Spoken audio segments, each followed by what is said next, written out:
अस्सलामु अलैकुम वरहमतुल्लाहि ताला वबरकातुहू। कैसे नाज़रीन, अल्लाह आपको खुश रखे, शादो आबाद रखे। आज मेरी वीडियो का जो उन्वान है, जो टॉपिक है, जो मेरी वीडियो का टाइटल है वो ये है कि नेमतों के छिन जाने से पहले उनकी कदर कीजिए। ये एक बड़ा बेहतरीन टॉपिक है और बड़ा बेहतरीन ये उन्वान है कि अल्लाह पाक ने तुम्हें नेमतें अता की हैं, अगर नेमतें छीन जाएं तो नेमतें छीन जाने से पहले उनकी कदर करें। होता क्या है कि देखिए, हम उनकी कदर नहीं कर रहे होते हैं। मैं आपको एक यहाँ पर हिकायत सुनाता हूँ। एक बुजुर्ग है, उन्होंने अपनी एक कुटिया गांव से बाहर बना ली, यानी जंगल की तरफ वो चले गए और अपना एक छोटा सा घर, एक कुटिया नुमा उन्होंने जंगल में बना लिया। गांव से बिल्कुल जुदा गाना, गांव से बिल्कुल अलग। लेकिन उनकी जो उम्र के लोग थे वो उनके पास आते, घंटा 2 घंटा बैठते, टाइम पास करते और वो बाबा जो बुजुर्ग थे बस दिन और रात तने तनहा अल्लाह अल्लाह में लगे रहते। एक दिन एक किसान भी उनके पास गया और जाने के बाद उनके पास बैठ करके अपने दिल के हालात सुनाने लगा। कहने लगा, बाबा बड़ा परेशान हूं, अयालदारी के खर्चे हैं, सुकून नहीं है जिंदगी में, बड़ी परेशानियां हैं। बाबा ने पूछा कि तेरे पास जमीन है? बोले हाँ, मेरे पास जमीन है जो मेरे बाप दादा की आई हुई है, मेरे हिस्से में वो मेरे पास जमीन है। उसके बाद बाबा ने पूछा कि तेरे बाप ने तेरे लिए कुछ छोड़ा है? तो कहा हाँ, कुछ सोना था जो मेरे दादा ने मेरे बाप को दिया था और मेरे बाप ने फिर मेहनत करके कमाया और कमाने के बाद उस सोने में कुछ इजाफा किया और वही सोना मेरे बाप ने मेरे लिए छोड़ा। अब उसी के लिए मैं मेहनत कर रहा हूं। अब जो भी है मैं भी कोशिश कर रहा हूं कि थोड़ा सा और कमा लूं, थोड़ा और मेहनत कर लूं और इसको और बढ़ाकर अपनी औलाद के लिए कुछ करके दे जाऊं। ये मेरी ख्वाहिश है, ये मेरी तमन्ना है। यानी दादा ने बाप को कमा कर दिया और बाप ने बेटे को कमा कर दिया। अब जो सोना है वो बेटे के पास है। बाबा ने पूछ लिया कि भाई सोना कहाँ है, क्या तुम्हारे पास है या घर पे रखा हुआ है?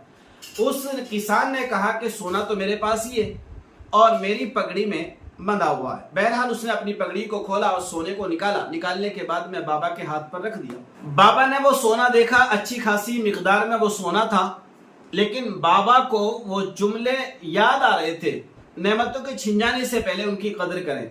अब ये किसान है, इसके पास जमीन भी है, इसके पास सोना भी है, लेकिन फिर भी ना कदरा है, फिर भी इन चीजों की ये कदर नहीं करता है। बाबा जी ने वो सोना अपनी मुट्ठी में दबाया और जंगल की तरफ दौड़ लगा दी। बाबा ने वो सोना लेकर जब जंगल की तरफ दौड़ लगाई, अब ये सटपट आ गया, करे तो क्या करे। लेकिन इसने भी देखा, आओ देखा ना ताओ देखा और उस बाबा के पीछे दौड़ने लगा। बाबा आगे आगे दौड़ रहा है, ये पीछे पीछे दौड़ रहा है। अब बाबा तो जंगल में ही रहते थे, दिन रात उनका काम ही जंगल में रहना था, इबादत और रियाजत सारा काम जंगल में करते थे। और ये किसान जो प्लेन जमीन में रहता, अपने घर में रहता, नरम नरम बिस्तरों पर आराम करता, ये किसान उनके पीछे दौड़ रहा है लेकिन उनको पकड़ नहीं सका। बाबा ने उसको तकरीबन सुबह 10-11 बजे से लेकर के शाम को 4-5 बजे तक दौड़ाया। वो पसीना पसीना हो गया, हिम्मत टूट गई। अब बाबा उसकी नजरों से ओझल भी नहीं हुए, उसको दिखते भी रहे और उसके हाथ भी नहीं आए। बाबा ने उसको शाम तक दौड़ाया। शाम होने के जब करीब आई, बाबा उसके करीब जैसे ही आए, फिर इसने उन बाबा को पकड़ने की कोशिश की, हाथ को बढ़ाया।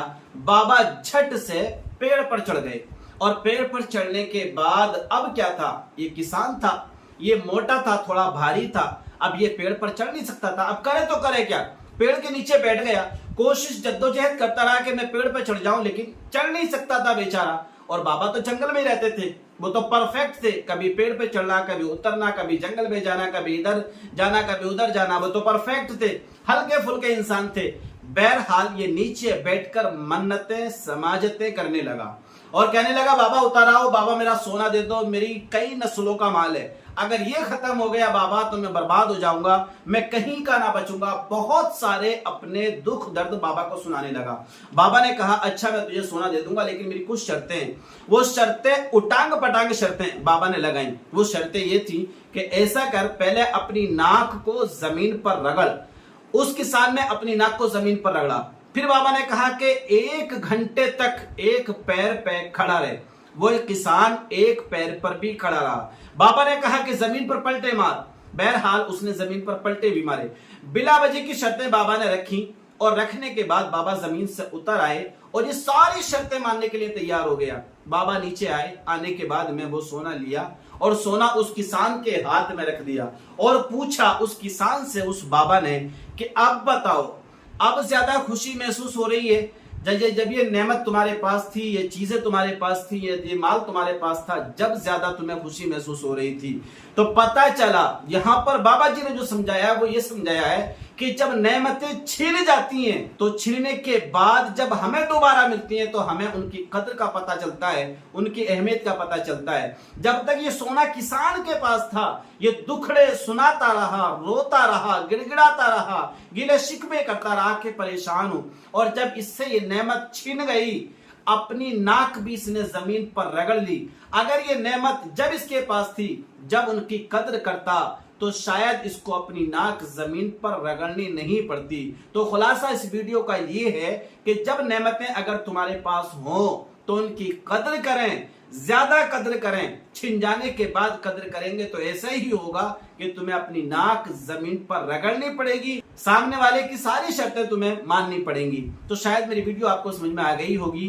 तो पता चला कि अगर चीज है हमारे पास, कोई रिज्क है हमारे पास, कोई नेमतें हैं हमारे पास, तो हम उनकी कद्र करें, होते हुए कद्र करें। ना होने के बाद अगर कद्र की बात करेंगे तो फिर होना ना होना एक ही होता है। अगर है तो उसकी कद्र कीजिए।